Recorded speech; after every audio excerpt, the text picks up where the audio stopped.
Bag থেকে তো বুঝতে পারছেন কোথায় যাব, ঢাকা চলে যাওয়া লাগবে। ঈদের ছুটি ছিল 10 দিন, আজ ঢাকায় চলে যাচ্ছি। অবশ্যই ঢাকা তো যেতে হবে, ছেলে মানুষ তো যেহেতু কর্ম করতে হবে, আর কর্ম না করলে তো মানে সংসার চলবে না। তাই মানে ঢাকা চলেই যাওয়া লাগবে।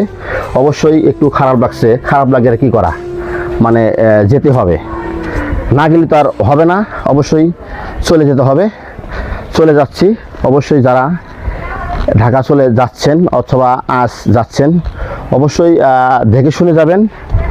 আমি জানি ঢাকায় ভালো হলে পৌঁছতে পারি, অবশ্যই একটু দোয়া করবেন।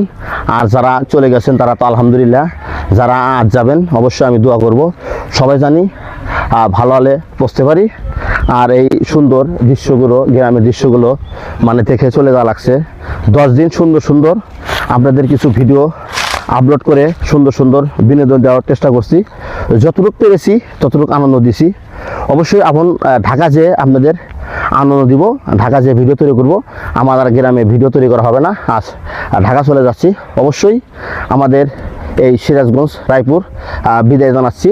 অবশ্যই আমাকে একটু বিদায় দিবেন, আবার দেখা হবে। আবার যদি এই রায়পুর আমাদের এই গ্রামে আসি অবশ্যই টাটা, বাই বাই, আল্লাহ হাফেজ।